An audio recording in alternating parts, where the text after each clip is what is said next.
pertanyaan. Boleh. Ini digade. Oke. Ini kurang tinggi kursinya. Kurang tinggi kursi. Enggak kelihatan duduk gua. Asing. Mau tanya nih tentang berproses untuk menjadi sosok Adil ini gimana? Oke. Pendalaman karakternya ini gimana? Pertama tentu membaca skenario sebaik mungkin, ya. Itu yang saya lakukan. Skenario, kemudian berdiskusi bersama Joko tentang apa yang ingin dicapai oleh Joko Anwar lewat film ini, lewat karakter Adil, dan apa yang ingin saya capai lewat karakter ini sebagai Adil.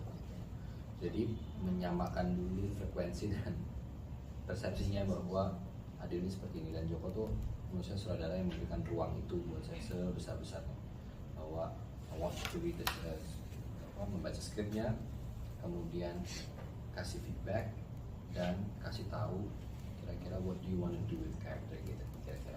Jadi ketika saya sudah baca semuanya, saya mencoba menganalisa skrip ini sebaik yang saya mampu.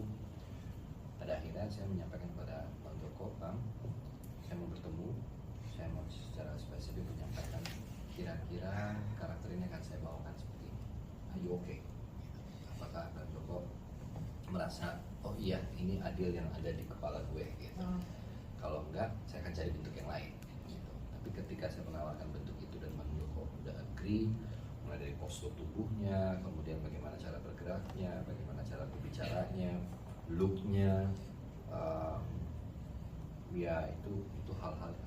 Sekali lagi saya nggak mau bilang itu spesial, ya, itu harusnya menjadi standar umum cara seorang aktor bekerja. Itu bukan sesuatu yang harus diglorify, itu bukan sesuatu yang harus kayak, wih gila keren banget. Itu harusnya memang menjadi, itu harusnya mandatory, itu harusnya standar, gitu. Itu menjadi spesial atau terdengar kadang-kadang mungkin bagi sebagian orang menjadi, ya karena mungkin hal itu juga dianggap tidak umum. Nah kalau untuk Mas Reza sendiri nih kan banyak banget karakternya dan sangat bervariasi. Misalnya salah satunya Adil. Ada kesulitan tersendiri nggak untuk waktu in and out of characters? Kalau in and out, alhamdulillah saya nggak punya kesulitan karena saya dari dulu disiplin ilmu saya adalah karakter itu selesai di set. Saya tidak pernah membawa pulang karakter karena yang dirugikan banyak. Kalau karakternya menyenangkan aja atau ya positif aja, oke lah, orang rumah kayaknya masih bisa seru gitu ya. Karakter dark segala macam gitu, terus orang rumah yang kena dampak kan males banget dong gitu kan. Nah ini dia nih lagi kesambet apa gitu. Jadi enggak, saya selalu mendisiplinkan diri saya untuk bahwa karakter itu saya tempatkan yang terhormat di setnya, di rumahnya di situ. Setelah karakter itu selesai, maka saya akan tinggalkan lagi di rumah yang terhormat di set dan pulang ke rumah sebagai Reza Rahadian. Apakah secara subconscious atau sesuatu yang kadang-kadang split second saya nggak sadar ke bawah? Mungkin, tapi secara tidak sadar yang menyadarkan pasti orang-orang terdekat. Padahal kayak gini kayaknya mirip banget sama karakter ini atau apa gitu. Tapi secara sadar enggak. Mas Reza kalau bicara soal sisa kubur, Mas Reza dekat nggak sih kayak sama cerita-cerita tentang sisa kubur? Mendengar iya, dekat tidak.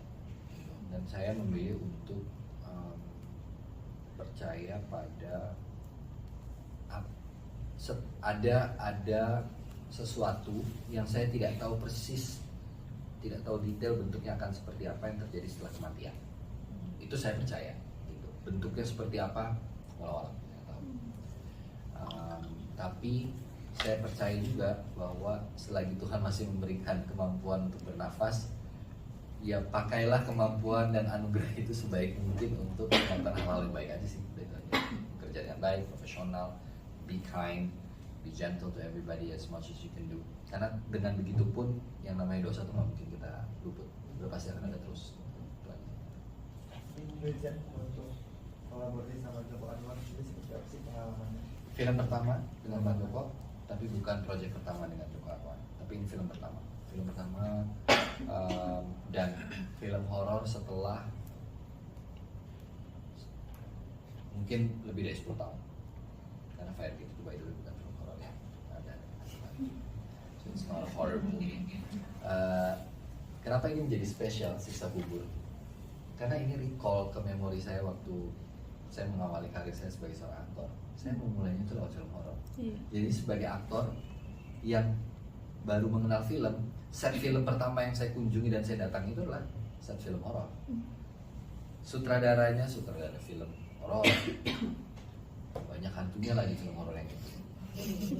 Jadi pengenalan pertama saya pada set film per se ya lewat film horor. Sehingga ketika kembali, saya ada momen personal yang kayak reflektif banget gitu sama Siksa Kubur. Kayak ini bring back memory di mana hampir sekitar 19 tahun yang lalu saya menginjakan kaki saya pertama kali di sebuah set, dari mulai sinetron apa sampai ke film pertama yaitu film horor. Jadi kayak sangat reflektif untuk kembali ke film horor yang selama ini jujur teman-teman tanpa bermaksud anti terhadap genre-nya, tapi sebisa mungkin memang genre yang lain rasanya lebih oke untuk saya ambil. Kalau bisa tidak horor. Gitu. Jadi mungkin teman-teman juga tahu bahwa saya hampir jarang respon horor gitu ya. Karena saya berat. Saya bermain dalam film horor itu saya masih merasa berat ya, gitu. Dan ketika skenario ini datang saya nggak punya kemampuan untuk menolak karena bagus sekali skenario. Karakter yang ditawarkan juga sangat menegangkan, bukan cuma sekedar teriak karena ketakutan ditakutin setan atau setan yang muncul teriak terus kesurupan atau apa, nggak cuma itu aja yang udah saya lihat di berbagai macam film horor gitu, possessed dan segala macam gitu. Something different. Ini layernya tuh sangat psychological. Karakter Adil tuh sangat depresif, dia punya traumanya tersendiri. Nah, layer-layer itu tuh saya suka banget hal-hal kayak gitu, mendevelop hal-hal yang kayak gitu, challenging kan. Iya, dan demanding memang, karakternya demand saya untuk berbuat banyak nih, dan saya suka. Terus di film Siksa Kubur ini ada nggak sih perubahan personal yang kalian alami setelah syuting Siksa Kubur? Karena kan Siksa Kubur ini semua orang mungkin akan mengalami dan ada ketakutan tersendiri. Dan punya pandangan personalnya Iya, masing-masing. masing-masing Iya. kan gitu. Ada perubahan nggak sih setelah syuting ini?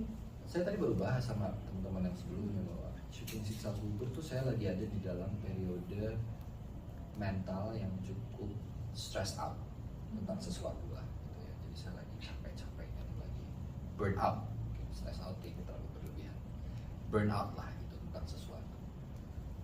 Tapi film ini lagi-lagi ya, bukan karena Siksa Kuburnya yang saya pikirin. Nggak ada, it got nothing to do, nggak ada hubungannya sama Siksa Kubur sama sekali. Tapi film ini impactnya gede banget buat saya. Karena di saat momen itu saya lagi benar-benar penat nih pikiran saya harus syuting karakter yang juga beratnya setengah mati. Jadi double nih antara Adil karakter saya pribadi. Tapi kan saya nggak boleh beralasan itu dong di lokasi. Tapi kemudian jujur aja, kedekatan yang jauh lebih semakin dekat saya dengan the upper being itu terjadi lewat film ini. Jadi impact secara spiritual itu gede banget. Lagi-lagi bukan karena ada siksa kubur yang lagi saya pikirin gitu, enggak. Karena saya selalu percaya bahwa dalam doa aja kita akan bilang saya minta diampuni atas dosa yang hari ini dan dosa yang akan saya perbuat nanti. Karena kita nggak akan mungkin berhenti berbuat dosa, nggak mungkin. As a human being we will keep on making our sins gitu, over and over again gitu. Tinggal kita memilah, bersikap sebaik mungkin mengelola itu gitu. Tapi ya kalau dosa jadi kita semua lah.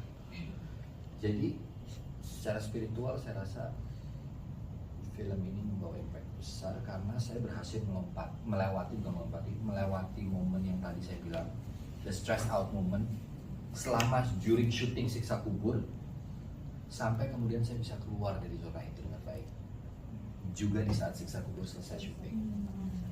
Jadi journey awal sebut reading sampai film ini dinyatakan wrap, selesai juga semuanya gitu.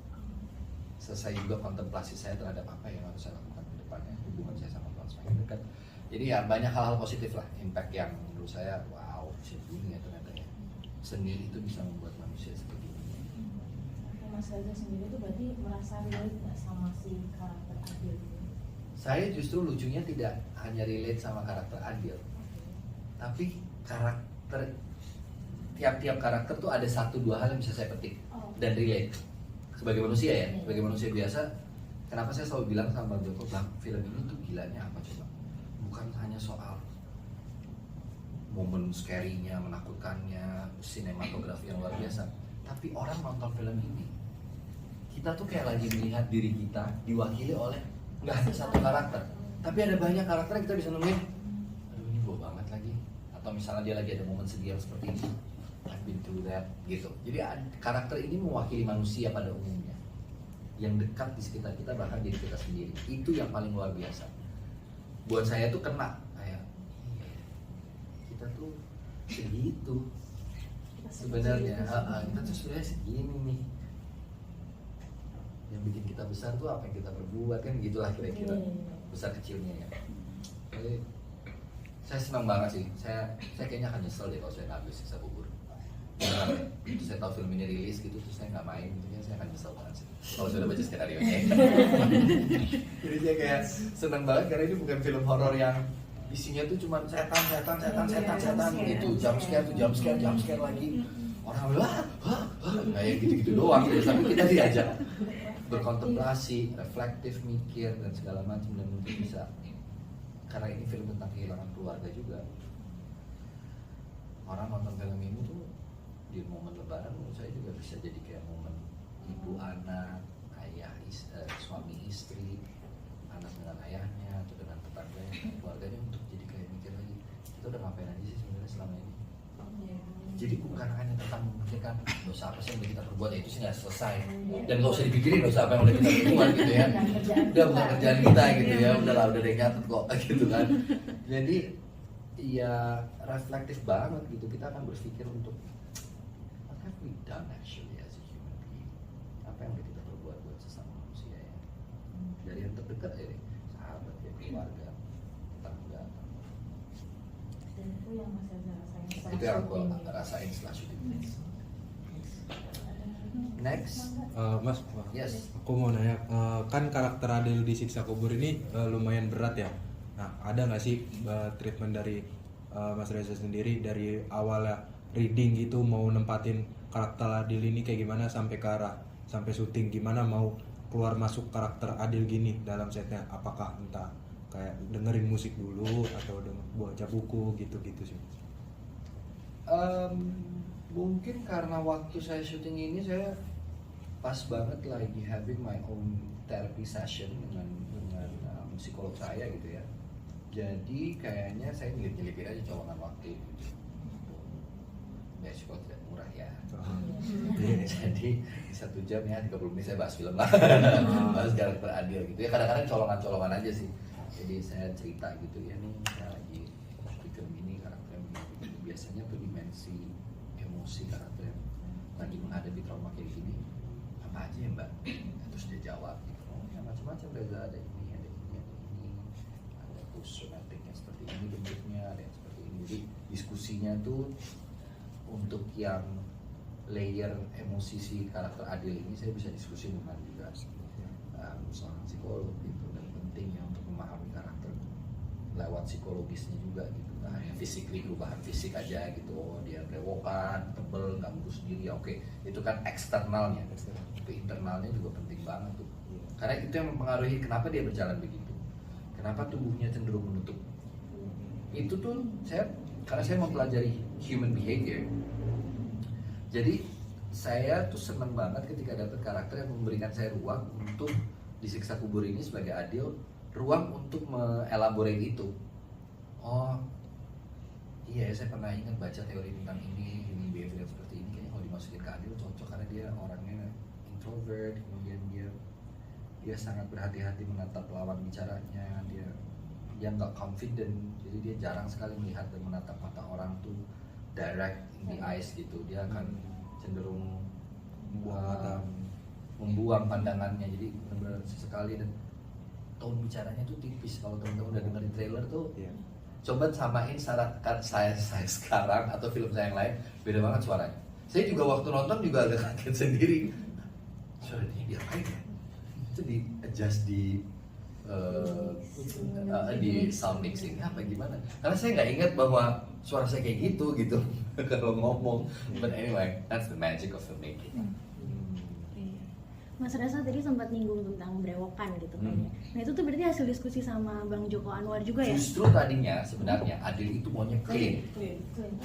Adil tuh tadinya bener-bener bersih banget. Problem saya dengan wajah yang bersih adalah I would look, some people might say, aduh terlalu cute. Iya sih. Jadi kayak kurang rough gitu, kurang hidupnya kayaknya kurang sengsara gitu ya, kurang beban gitu. Jadi justru saya bilang, Bang, ini gue ngasih tau aja ya, this is my picture when I clean shave. Jadi bukan clean shave tuh, ini kan shaving, bukan clean shave. Clean shave tuh saya benar-benar cukur pakai pisau cukur, jadi nggak ada tuh yang bintik-bintik. Hitamnya tuh nggak ada, benar-benar bersih banget gitu. Ini fotonya Bang, lo yakin nih? Kalau kita lihat nih, ini anak gak pernah susah kayaknya nih. Gitu. Nah, baby face kurang nih beban hidupnya nih. Kayaknya nih perawatan muka. Ini potong hidung baru kuburan. Iya, kayaknya rajin pakai skincare, rajin ke dokter kulit lah minimal ini. Ada waktu nih buat merawat kulit gitu. Gimana ya?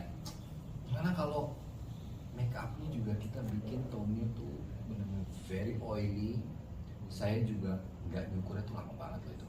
Terus saya benar-benar muka saya gatalnya minta saya aja udah pengen gatal banget. Tapi ya fit dan karena tumbuhnya tuh sampai sini-sini.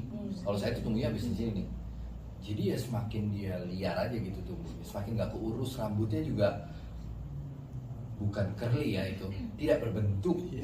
Dan rambutnya di situ tuh bener-bener cuma ribok, kayak orang nggak keramas, tau nggak? Kayak orang keramas tapi nggak shampooan, tapi shampoonya pakai sabun. Tau kan orang yang kalau mandi pakai sabun, kadang-kadang biar cepet gitu, pakai sabun mandi dipakai shampoo gitu. Ya Adil tuh menurut saya begitu. Dia tuh laki-laki yang seperti itu. Berapa lama Mas nungguin berewoknya tadi? Berapa lama ya? Gue nggak lagi syuting kan waktu itu. Enggak. Lagi FFV aja. Oh iya lagi ada. FFV. Oh, Ya walaupun lagi Sampai kita agak malu kan? kita agak malu. Aku sih, kitanya malu. Mereka yang malu karena kalau preskon Kita gombos. kata guru Manajer malu banget. udah pakai jas, udah rapi, tapi kata guru, Pak, kenapa lo kayak homeless ya? Muncul di pesta bola sama Yunita kita malu. Iya, sedih banget lagi. Aku muncul di beberapa acara, kan tetap harus ada kegiatan kan. Tapi kan itu nggak bisa. Emang aku nggak mau dicukur, pingin selebat mungkin dan sengasal mungkin tumbuhnya. Jadi nggak mau yang kan ada yang tebel tapi berbentuk rapi gitu. Aku nggak mau. Buat Adil ya, nggak mau. 3 bulan kan? Enggak sih. Enggak. Aku kayak gitu nungguin sebulan setengah juga terus tebel itu sih. Oke, Jordan kan menyatakan bahwa bikin film ini itu momen-momen yang pas. Dan ini terkait ungkapan dari saya sendiri kalau ini horor pertama sama Jordan. Kalau misalnya tidak saat ini ditawarkan, misalnya 5 tahun yang lalu gitu, Jordan merasa sih diambil nggak? Kalau ceritanya ini diambil sih. Tetap diambil. Tetap diambil. Meskipun kondisi. Probably. Probably. Tetap diambil. Jadi ini karena Jordan juga mengatakan ini terkait dengan kondisi semua aktor, makanya langsung Ya. iya gitu. Jadi Itu ini benar tuh ya? waktu meeting pertama sama Bang Joko ketemu di kantor, yang kita bahas pertama tuh justru bukan ceritanya, tapi kondisi masing-masing pemain lagi ada di level apa. Reza lagi, are you okay? Lagi ngelakuin apa? Lagi ada di state apa? Jadi pembahasannya sangat personal. Oleh sebab itu, hal itu kayaknya terjadi hampir ke semua pemain, mungkin ya, kalau saya nggak salah, tapi bisa dikoreksi. Itu yang bikin kayaknya medium film ini akan sangat tepat untuk ada beberapa hal yang secara pergulatan batin itu bisa menguntungkan untuk karakter ini, gitu. Jadi saya rasa semuanya emang universe-nya udah kayak it's about time. Emang it's about time untuk Reza balik ke film horor yang seperti ini. It's about time bahwa kamu lagi juga pikirannya lagi amat sangat penat gitu. Terus di 2023 mungkin belum ya FFI biasa lah ya kan, stresnya banyak sekali ya. Ngurusin itu tuh jadi banyak lah yang bikin kepala tuh uring-uringan gitu. Terus tiba-tiba masuk ke sebuah film yang depresif banget karakternya, tapi kemudian film ini rap, sayangnya juga rap. So entering 2024 is a very full of joy, terus kayak lighten up, dan ya itu semua kayaknya emang sudah pada waktunya dan pada tempatnya. Apa ya, kalau orang Hindu bilang dasa kala patranya tuh tepat gitu, waktu, tempat, situasi. Nah, dari Bang Joko sendiri tuh ada directing khususnya nggak ke Mas Reza? Karena kan Bang Joko udah tahu tuh pas di saat syuting lagi ada problem kehidupan, nah kayak begitu dimanfaatin nggak aspek psikologisnya? Masa tidak dimanfaatkan secara eksplisit gitu ya? Dia menjadi cerita tersendiri, tapi directingnya nggak sama sekali. Dia fokus sama Adil gitu. Ini Adil, dan Adil lagi mengalami hal ini, dan hal ini tidak dialami oleh Reza. Jadi beda nih. Berarti Bang Joko nanya itu cuman sekedar Tahu aja, mengetahui doang. ingin tahu aja lagi iya. ada di state apa loh gitu. Iya. Karena itu pasti akan emotional state kita kan akan mempengaruhi kita berpikir, kita bertindak, kita berucap gitu ya dalam kehidupan sehari-hari. Tapi ketika karakter ini mulai aku develop, dia butuh tahu lo akan kepleset nggak nih. Kalau lo terlalu dalam dan nggak ada orang yang tahu lo lagi ada di kondisi seperti apa, bisa berbahaya kan. Kalau ya karena karakternya sangat depresif dan lain-lain gitu. Kalau Bang Joko nggak tahu apa-apa, bener-bener blank, tiba-tiba ternyata saya misalnya kena mental gitu, I have my own anxiety problem atau apa di set, kan merugikan banyak orang gitu. Nah itu sebenarnya yang dihindari. Gitu. Kan tadi Kak Reza kan bilang ngambil Siksa Kubur karena skenarionya. Nah, tapi penasaran nih, pernah nggak sebelum Siksa Kubur, pernah nggak ditawarin sama Bang Joko untuk main film horor dia sebelum-sebelumnya itu? Oh enggak pernah. Baru ini ya? Baru ini. Kalaupun ada lain mas, kalau sudah lain-lain ya ada. Gue jawab nih. Ya ada. Maksudnya tawaran film horor ada. Ya nggak diambil aja. Tapi yang sama Bang Joko baru ini dapat Baru ini. Bang Joko tuh spesifik banget kalau nawarin orang. Bener-bener nunggu momen, gue kayak mau nawarin, tapi ini kayak waktu saya sama Bang Joko kan pertama kali tuh Half World series. Juga ada unsur-unsur horornya gitu ya. Itu it was for another platform gitu. Itu berbeda lagi gitu. Tapi apakah ada tawaran film horor lain yang saya tidak ambil? Ya ada. Ya saya harus jujur ya ada. Kalau misalnya Kalau saya tanya ya siapa, enggak. Kalau misalnya tapi masih tetap balik lagi ke skenario, walaupun Bang Joko tapi misalnya sudah cocok juga tetap aja, maksudnya akan mungkin, soalnya kan tadi kan Kak Reza bilang menghindar dari horor ya kan. Iya. Nah, jadi kalau misalnya skenario nggak cocok walaupun sutradaranya Bang Joko, balik lagi kenapa kan ada alasan yang menghindari itu kenapa? Hmm. Karena rata-rata saya nggak merasa karakternya itu tuh satu dimensi, one dimensional character. Dia mengalami peristiwa, takut mati. Kan gitu kan? Kebanyakan, maksudnya tidak semua.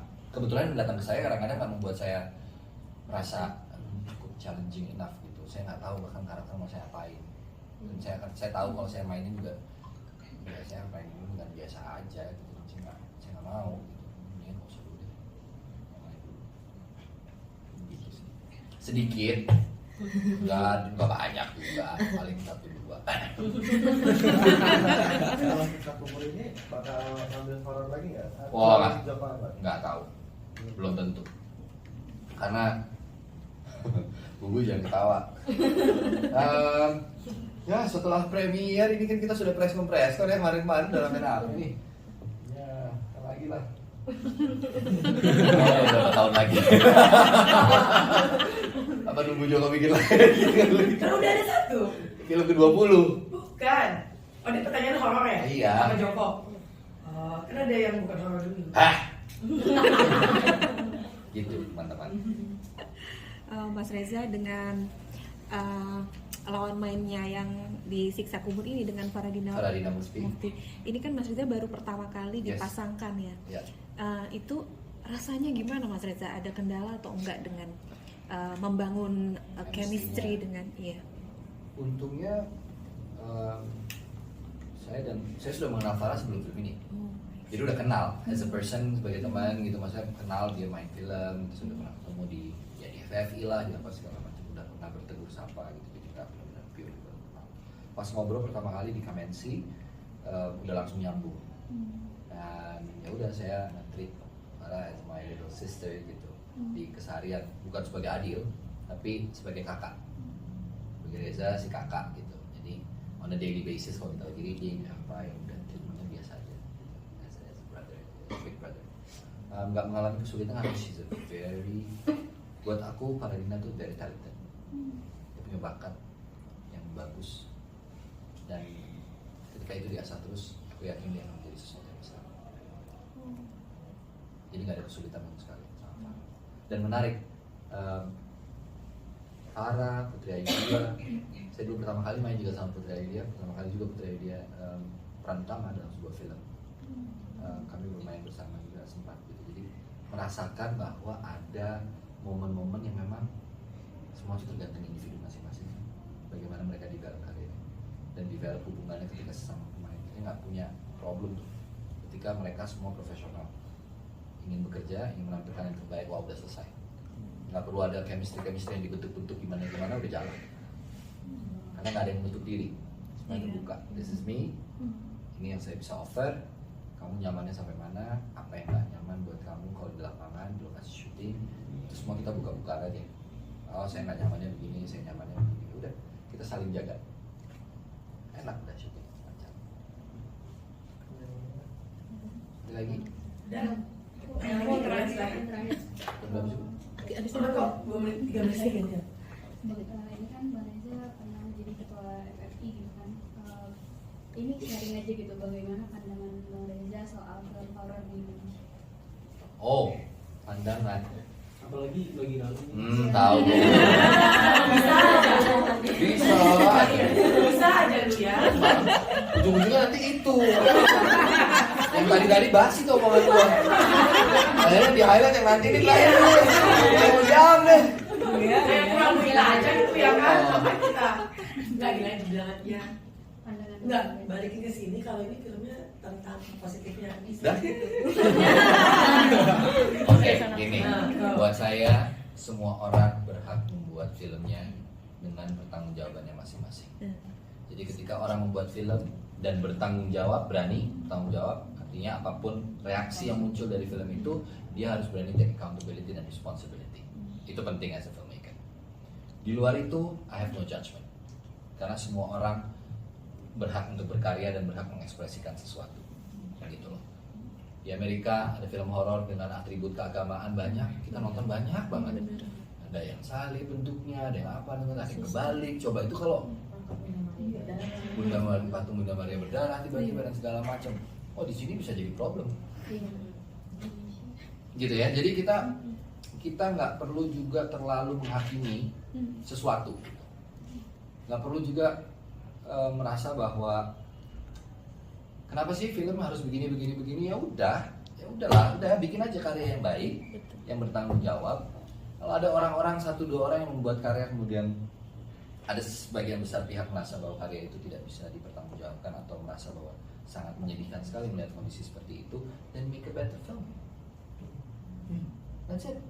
Just make a better film. Gitu. Itu aja. Nyerempet ke siksa kubur, beruntungnya saya berada di sebuah film yang gak preachy. Film ini bukan film yang ingin menggurui apapun atribut keagamaan. Itu yang saya suka. Kalau nggak saya juga pasti gitu loh. Itu aja jawaban saya. Oke, terakhir dari Unikin Cheer gitu. Oh, saya main itu lagi. Ini kan kebetulan rilisnya nanti barengan sama film horor satu lagi. Ya, sebut aja Kakek Desa Penari. Badarawi. Ya, film pertamanya kan film terlaris di Indonesia nih. Teman saya tuh, kawan. Nah, terus gimana nih pendapatnya gontokan nih sama Badarawi? nggak gontok-gontokan juga sih. Kalau dari kita sih enggak ada. Kita sih enggak ya, maksudnya saya yakin mereka juga enggak gitu. Mereka hanya ingin membuat film, kita berkarya bersama. Saya mengenal Pak Manus cukup baik gitu ya. Saya yakin Pak Manus ingin membuat film yang sukses. Dan dia kalau udah ada IP besar, kalau bisa peres terus gitu. Gitu. Ini nggak perlu dikat, ini emang obrolan saya santai sama Pak Manus biasa lah. Jadi kalau ada IP besar tuh, kalau bisa ada 1, 2, 3, kenapa tidak? Ya, which itu ada. Ini nggak apa-apa juga sih. Buat saya sih sah-sah aja. Saya justru senang ada 2 film Indonesia yang besar, gitu ya, yang dinanti-nanti mudah-mudahan. Dan mudah-mudahan hari itu kita juga bisa berbangga bahwa bioskop Indonesia penuh dengan film Indonesia, didominasi oleh film nasional. Dan seminggu atau 10 hari kemudian kalau saya tidak salah juga ada film-film Indonesia lainnya yang akan tayang dan punya IP yang besar juga.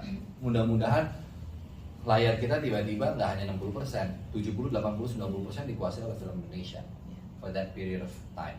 Itu kebanggaan yang luar biasa. Jadi saya senang-senang aja menyambut itu. Ya, kompetisinya kan nggak ada lah. Orang film nggak ada yang kompetisi kok. Masing-masing untung-untung sendiri, rugi-rugi sendiri, gitu kan. Sebenarnya nggak ada kompetisi yang gimana-gimana.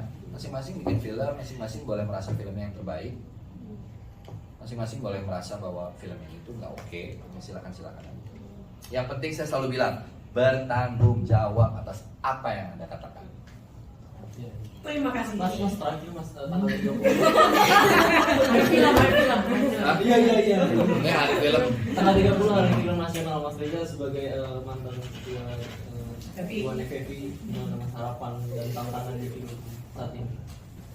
Buat FFI-nya aja ya. Saya berharap yang memimpin FFI menjaga marwah dan bagaimana FFI bisa netral, tidak ada kepentingan kelompok apapun, dan terbuka untuk siapapun equally. Itu aja yang saya harapkan. Adil. Yang Thank you Mas Reza.